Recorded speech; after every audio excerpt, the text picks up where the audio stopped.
Welcome to today's Explainer. When we think of the American Revolution, we usually picture these glorious battles, soaring speeches, and this seemingly inevitable march straight toward independence.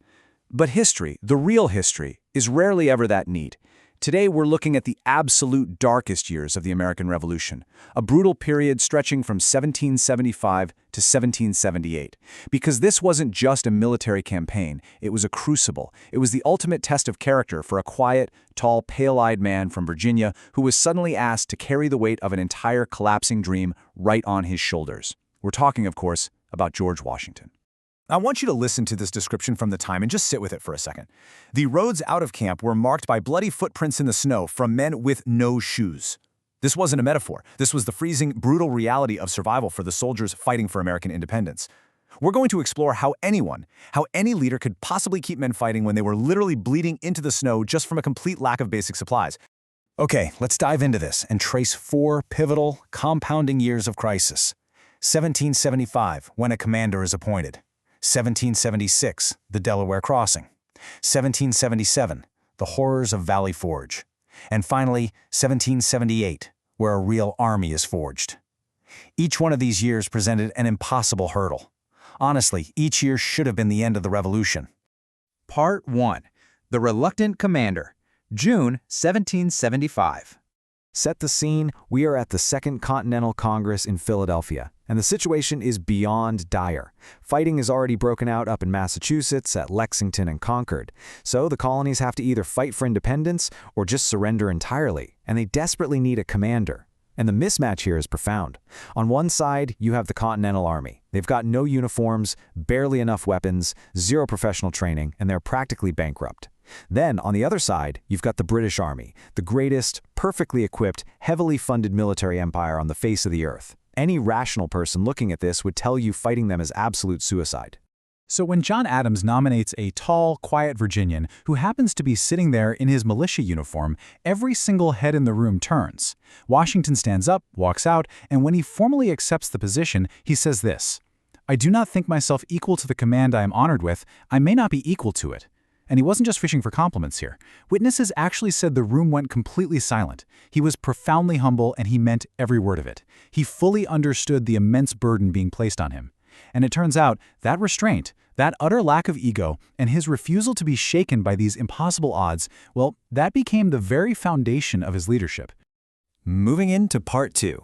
The Delaware Crossing, Christmas 1776. Now, what's really interesting about this slide is the staggering reality behind it. This is the darkest point of the entire war. Enlistments are about to expire at the end of the year, men are deserting by the hundreds, and the army is essentially collapsing. The revolution is on the verge of dying simply from despair, hunger, and bone-chilling cold. Washington knows that if he doesn't do something big right now, it's all over. 2,400. That is how many soldiers Washington managed to rally for what basically seemed like a suicide mission. 2,400 desperate, freezing, totally exhausted men. And he loads them onto boats in the dead of night, trusting them to follow him into the absolute unknown. Just picture this scene. A black, icy river in the middle of a blinding blizzard. Washington is standing at the bow of the lead boat. The Delaware River is completely choked with these massive floating blocks of ice. The wind is howling. It's blinding them with snow. And you have to understand, this wasn't just a physical crossing. It was a psychological one. They were moving away from certain defeat and heading straight into the terrifying darkness of a desperate gamble. The crossing the river, that was only the beginning. Once they actually made it to the New Jersey side, the true agony began. They faced a grueling 9-mile march toward Trenton through freezing rain and absolute darkness. Their muskets were soaked. Their bodies were completely failing. Remember those bloody footprints in the snow we talked about at the very beginning? Yeah, this is exactly where that happened. We are talking pure sensory exhaustion. But Washington just kept pushing them forward. He absolutely refused to let them stop. And then came dawn on December 26th.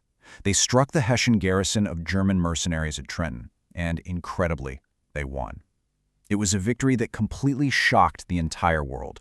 But more importantly, it wasn't just a clever military maneuver. It was an act of pure will.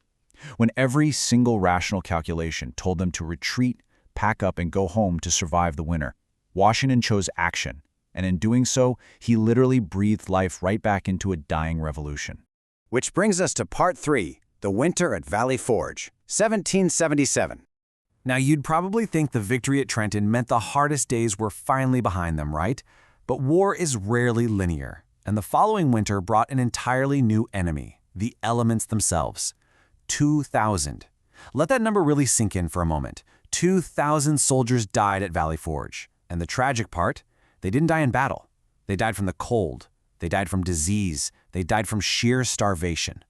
Washington is writing letter after letter, practically begging Congress for food, for medicine, for clothes, but Congress completely fails to deliver. 2,000 men perished simply waiting for supplies that were never going to come. Yet somehow the army didn't entirely collapse. Because every single morning Washington walked through that horrific camp, he looked his starving men right in the eye. He would kneel down next to a young soldier with rags on his feet, his musket broken, totally starving, and not as some distant general up on a horse, but as a man, he'd say, "Hold one more day, because what we are building here, it will outlast every one of us."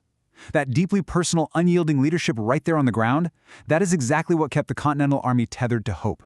Part 4. Forging a Real Army in the Spring of 1778. And this brilliantly illustrates the turning point. Out of all that intense suffering at Valley Forge, a miracle actually happens. Help arrives in the form of a Prussian military officer named Friedrich Wilhelm von Steuben. Now, Steuben didn't even speak English, but he understood exactly what Washington's ragged survivors needed. They needed relentless professional discipline. So he drilled those tested, starving men every single day. Step 1, you learn to march as a cohesive unit. Step 2, load and fire in a disciplined sequence. Step 3, hold a line steadily, even under terrifying enemy fire. And Step 4, maneuver as a professional military force rather than just a panicked mob. Washington's sheer refusal to break is what kept them alive through that terrible winter, but Steuben's rigorous drilling, that's what transformed those survivors into a real professional army capable of finally standing toe-to-toe with the British. As we reach the end of our explainer today, I want to leave you with a final thought. Think of those bloody footprints. Think of the impossible odds, the freezing river, the sheer starvation at Valley Forge. George Washington wasn't chosen to lead because he was some perfect military tactician. He was chosen because of his character. So I gotta ask you, would you have the pure will to hold a collapsing dream together when every single rational sign pointed directly to surrender? That is the true genius of George Washington, and honestly, it's the ultimate lesson in human leadership. Thank you so much for joining me, and keep questioning what it takes to build the impossible.